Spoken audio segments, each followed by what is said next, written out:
Capítulo 11. Você pode confiar em Deus quando seu filho magoa seu coração. Se ao lidar com os problemas dos seus filhos, você sente um aperto no estômago, a cabeça latejando e os dentes cerrados, descubra o remédio de dobrar os joelhos. Robert J. Morgan. Perder um filho é o maior medo de todo pai e de toda mãe.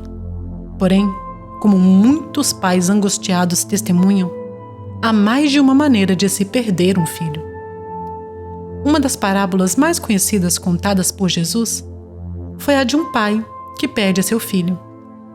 Conhecemos esse episódio como a história do filho pródigo, a qual também poderia ser chamada de a história do pai de coração partido que continua esperando pelo filho.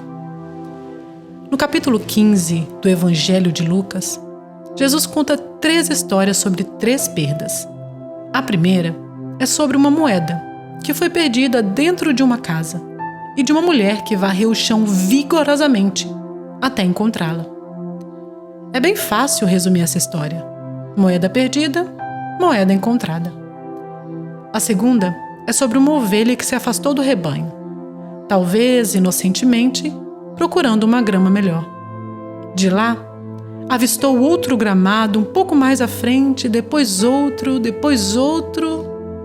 Logo a ovelhinha não conseguiu mais encontrar o caminho de volta. E o pastor foi obrigado a procurá-la. Ovelha perdida, ovelha encontrada. A terceira perda, porém, era muito mais importante do que a moeda de cobre ou do que o cordeiro aventureiro. O filho da história tomou conscientemente a decisão de partir o coração do pai. E embora não haja nenhuma menção de a mãe estar viva ou não, seu coração certamente também se despedaçou. Ao contrário da mulher que perdeu a moeda ou do pastor que perdeu a ovelha, até onde sabemos, o pai do filho pródigo não ficou procurando desesperadamente por ele. O pai não providenciou uma comitiva para buscá-lo. Em vez disso, ele fez a coisa mais difícil de fazer nessa situação. Ele esperou. Aquele pai de coração partido esperou pacientemente que Deus escrevesse sua própria história, bem como a do filho que, apesar de rebelde, era grandemente amado. Toda noite, antes de deitar, Robert e eu nos abraçamos e oramos juntos. Por ser um madrugador, Robert normalmente já está quase dormindo quando dizemos amém. Agradecemos ao Senhor as bênçãos recebidas no dia e levamos diante dele todas as preocupações que surgem na nossa mente. Oramos pelos membros da nossa família e, finalmente, Robert ora nominalmente pelos 16 rapazes que ele colocou no nosso coração. Muitos deles são filhos adultos de amigos nossos. Alguns deles não conhecem o Senhor. Alguns se afastaram da fé que professavam. E outros ainda são pródigos, vivendo em um país distante. Ao nos preparar para escrever este capítulo, conversamos com 2 casais por cujos filhos oramos todas as noites. Perguntamos como é a confiança deles em Deus no que diz respeito a seus filhos adultos e as escolhas pecaminosas que eles fizeram. E também com relação ao fato de que eles, atualmente, estarem afastados de suas famílias, situações que aparentemente não parecem estar se resolvendo. Scott e Katrina têm 3 filhos adultos, e 2 deles são casados. Até agora, eles têm 5 netos, e mostram fotos deles para todo mundo em seu celular. Eu, Nancy, conheço essa família desde que os meninos eram pequenos e os vi crescer. Scott é um carpinteiro de primeira linha e Katrina é dona de casa e pintora de aquarela. Ambos amam a Cristo, têm um belo ministério na vida das pessoas e sempre desejaram muito que seus filhos seguissem e servissem ao Senhor. Deus nos permitiu essa experiência, disse ela. Devemos recebê-la como uma dádiva, destinada a nos aproximar dele mesmo. E então, transformá-la em um ministério dirigido aos outros. 5 anos atrás, o filho do meio, Derek, de 20 anos, escreveu uma carta a Scott e Katrina comunicando que era gay. O jovem compartilhou que ao longo dos anos teve algumas amigas próximas, mas nunca sentiu nenhuma atração romântica por elas, como sente por homens. Ele lutou contra esses desejos, acreditando que a homossexualidade era contrária às Escrituras. Agora, no entanto, Derek tinha encontrado e adotado para a vida um livro escrito por um ativista gay cristão, que enfatizava que a proibição da Bíblia à homossexualidade está de fato referindo-se a relacionamentos homossexuais promíscuos e sem compromisso. Uma pessoa poderia ser gay e cristã se vivesse em um relacionamento monogâmico, e Derek estava planejando se casar com seu parceiro. No dia em que receberam a carta do filho, Scott e Katrina enviaram uma mensagem perguntando se poderiam se encontrar comigo, Nancy, e com alguns outros amigos íntimos. Naquela noite, eles compartilharam o que estava acontecendo. O pequeno grupo de amigos chorou e orou com o casal consternado. Todos queríamos muito ajudá-los a carregar aquele fardo pesado enquanto sua história estava sendo escrita.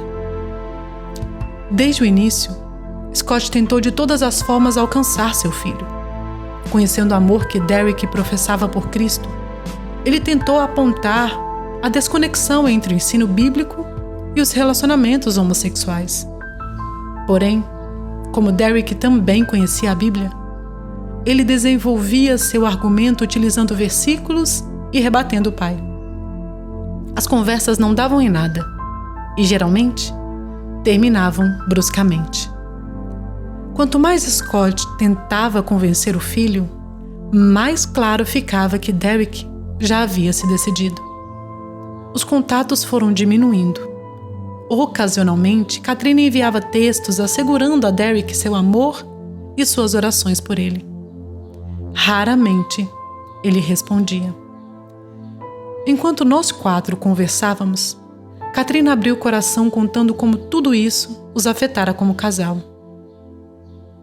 Este é um capítulo da nossa história que eu gostaria de pular, mas também é o capítulo que Deus está usando mais intensamente na nossa vida para nos ajudar a conhecer seu coração e nos ensinar a amar cada um dos nossos filhos e netos incondicionalmente, mesmo quando não entendemos o que está acontecendo.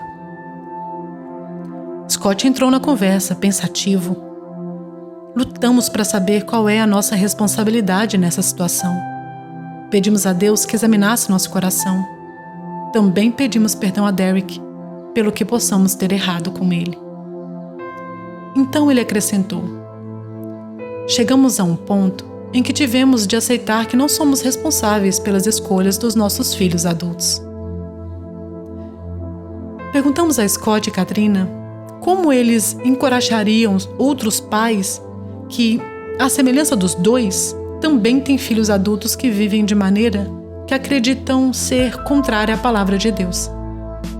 Eles compartilharam 3 conclusões libertadoras, às quais chegaram no relacionamento com o filho. 1. Não podemos mudar o coração dele.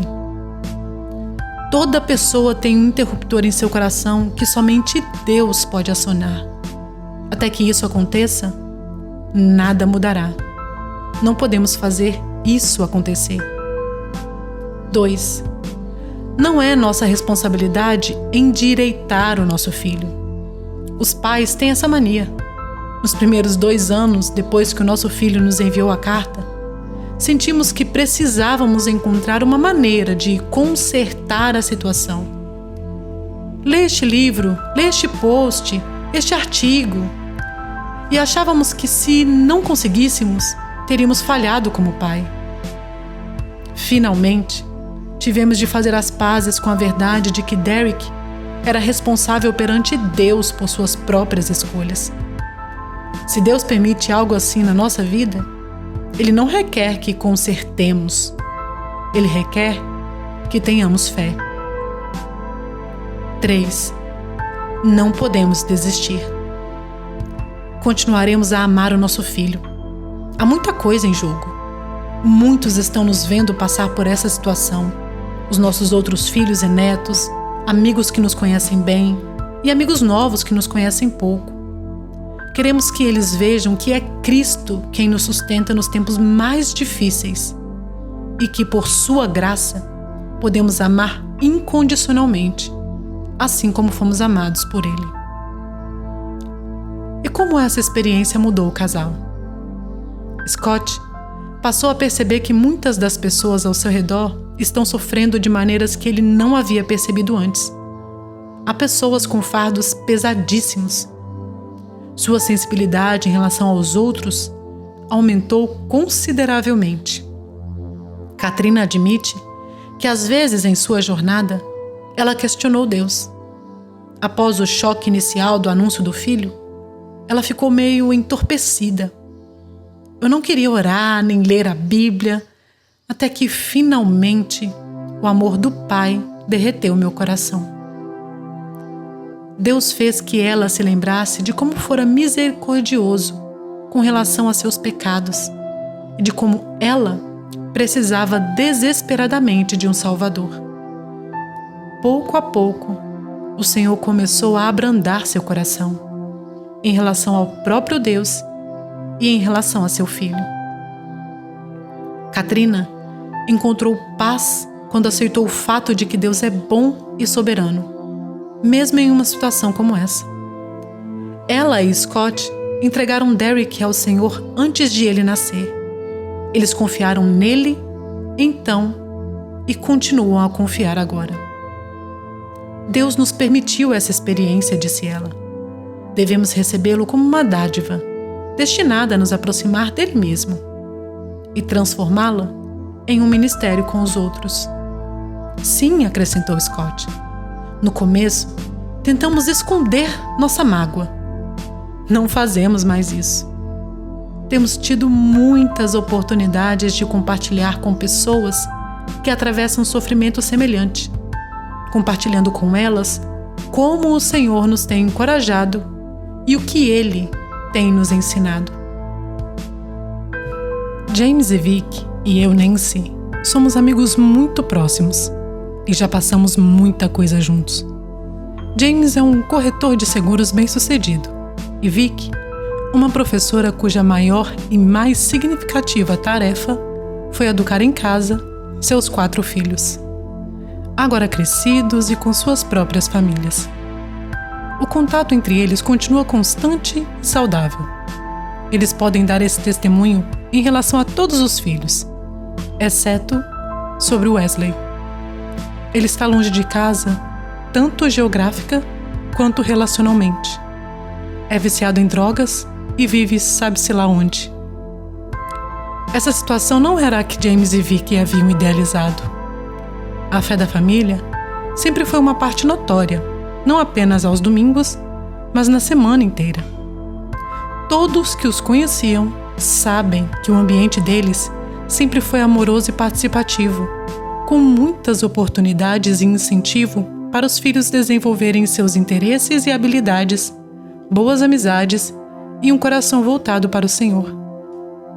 Quando Wesley completou 18 anos, porém, James e Vic notaram um abatimento gradual de seu espírito. O garoto, que era feliz e divertido, parecia preocupado, sombrio e distante. Ele começou a se afastar dos pais e da irmã mais nova, de quem havia sido extremamente próximo. Então, certa noite, por volta das 2 da manhã, James e Vic acordaram de repente.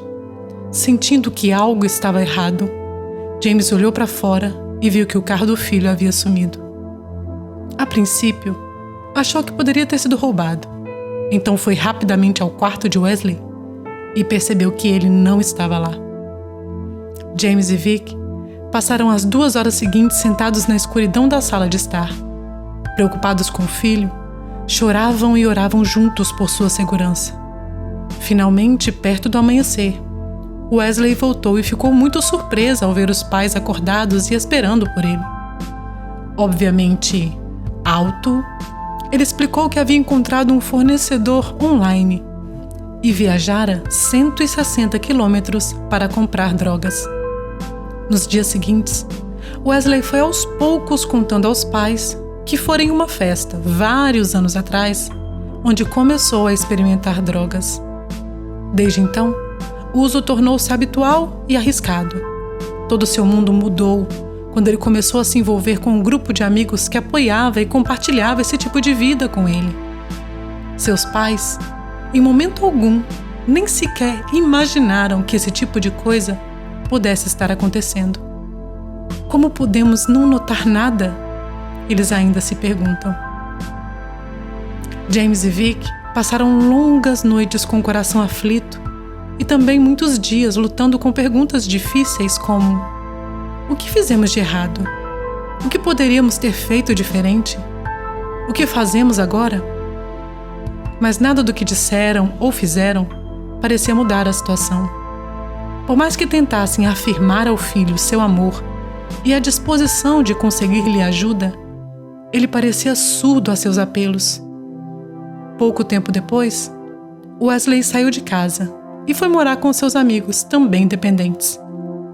Nada do que os pais disseram ou fizeram conseguiu dissuadi-lo. Wesley está agora com 20 e poucos anos. E James e Vic não o veem há mais de um ano. Eles nem sabem exatamente onde o filho mora, mas continuam procurando formas de chegar até ele. Wesley, no entanto, se retrai, se isola e recusa qualquer tipo de comunicação. Os telefonemas ocasionais são curtos e tensos. Ele escreveu poucos bilhetes ou cartões, mas entre eles havia um cartão de Dia dos Pais. Essa correspondência está exposta em uma estante de livros no quarto do filho, ao lado de uma foto dele. Essas cartas nos lembram de orar por ele, diz Vic. Enquanto James e Vic lamentam o relacionamento quebrado de seu filho com o Senhor e com a família, o coração deles permanece terno em relação a ele. Naquela primeira noite, quando Wesley voltou para casa depois de ter ido ao traficante, James lhe disse: Wesley, não há nada que você faça para impedir que o amemos. Você é o nosso filho e vamos amá-lo para sempre. Esses pais machucados sabem que, embora Deus lhes tenha dado Wesley como filho para que o criassem, ele não lhes pertence. Wesley pertence a Deus. Isso os ajuda a andar na esperança e não no desespero.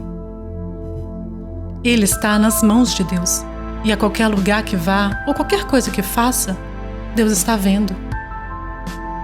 James nos diz que ele e Vic acreditam que Deus usará tudo o que está acontecendo para a sua glória. Enquanto isso, a rebeldia de Wesley tem sido usada por Deus para trabalhar de forma profunda no coração de seus pais. Vic compartilhou conosco que Deus lhe mostrou haver orgulho em seu coração de mãe. Eu costumava dizer: os nossos filhos não fazem isso, nem aquilo. E agora, aqui estamos, humilhados, mas também gratos. Eles conseguem perceber que é Deus quem está escrevendo a história, e não eles. Essa será a história dele. Deus não desperdiça nada, James nos lembrou. Podemos descansar que Ele vai usar tudo o que está acontecendo. Em Wesley, nos nossos outros filhos e em nós. Ele tem permitido que descansemos a cabeça à noite e durmamos sem desespero. Deus está escrevendo este capítulo. A oração deles é que, como o filho pródigo, Wesley algum dia ouça a voz de Deus e caia em si. Esperamos, egoisticamente, que isso ocorra enquanto estamos vivos. Porém, pode não acontecer. E quase sempre estamos em paz. As situações enfrentadas pelos dois casais com quem conversamos neste capítulo têm desestabilizado sua vida. Não é apenas uma questão de lidar com a birra de uma criança de 2 anos de idade ou com as travessuras de um pré-adolescente. Essas crianças crescidas estão fazendo escolhas que alteram o ritmo normal da vida. impactando profundamente seus pais e irmãos. E poderíamos ter compartilhado muitas outras histórias desse tipo. Todas as vezes que eu, Nancy, trato nas minhas palestras do tema O Filho Pródigo, recebo uma avalanche de mensagens de mães com o coração quebrado que esperam um filho ou uma filha voltar para casa e voltar para o Senhor. Também temos outros amigos cujos filhos estão passando por lutas e ataques intensos. E nesses casos, esse sofrimento não está relacionado a escolhas erradas que tivessem feito. Isso evidencia o objetivo do inimigo, que é ter os nossos filhos em suas mãos. Recentemente, marcamos com vários pais uma videoconferência para orar pela filha adulta de um dos casais, que está lutando com uma doença mental que pode ser fatal. Clamamos ao Senhor por essa preciosa jovem, seu marido e filhos.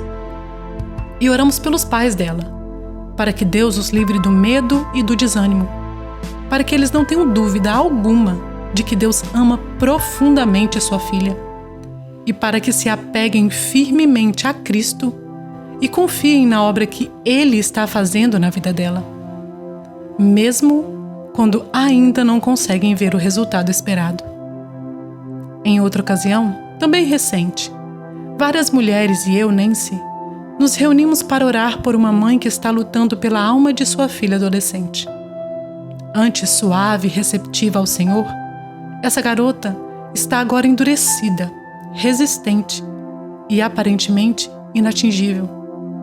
Com lágrimas, levamos essa mãe e sua filha ao Pai, clamando por misericórdia e graça na medida certa, para ajudá-las nesse momento crítico de necessidade. Hebreus 4,16. O alívio estampado no rosto daquela mãe quando terminamos de orar era visível. Levantando as mãos para o alto, ela exclamou: "Meu fardo foi levado." A batalha pela filha não terminou, mas ela está mais fortalecida com o suprimento que o Senhor lhe enviou para encorajá-la a confiar na fidelidade dele, mesmo enquanto sua filha continuou obstinada. Pode ser que seu coração também esteja quebrado por uma filha, um filho ou um neto escravizado pelas mentiras de Satanás. Você não pode abrir os olhos deles. Você não consegue mudá-los. Não há como fazê-los acreditar que os caminhos de Deus são bons, corretos e verdadeiros, e que Cristo é o tesouro mais valioso que existe, muito mais precioso do que qualquer outra coisa que o mundo considere desejável. Se essa é a sua luta, lembre-se do que Scott e Katrina aprenderam. Você não pode mudar o coração do seu filho. Não é sua responsabilidade endireitar o seu filho. Você não pode desistir. Então, o que você pode fazer? Você pode deixar Deus mudar você, assim como deseja que Ele mude o seu filho. Você pode orar. Você pode reunir alguns irmãos em quem confie para se juntar a você em oração e pedir a Deus para agir na vida do seu filho. Você pode esperar pacientemente que o Senhor haja no tempo e do jeito dele. Creia que Deus não está apenas escrevendo a sua história, mas Ele também está escrevendo a história do seu filho. E exatamente por este motivo é que você pode resistir à tentação de pegar a caneta e escrever você mesmo a história. De modo mais específico, decida não interferir na maneira com que o Senhor está lidando com o seu filho ou filha ou neto para levá-lo ao arrependimento ou aumentar a sua fé através das dificuldades. E você pode demonstrar e declarar, e nesse processo internalizar essa verdade, que Deus é digno da sua adoração e confiança, e que Ele continua sendo bom, mesmo que seu coração esteja partido, mesmo que as circunstâncias da vida do seu filho não cheguem a mudar no seu tempo de vida aqui na Terra. Esta é a caminhada de fé que agrada e honra o Senhor acima de tudo. E esse é o mais precioso legado que você pode deixar para aqueles que virão depois de você. Como você descobriu a fidelidade de Deus em episódios inesperados ou difíceis da sua vida?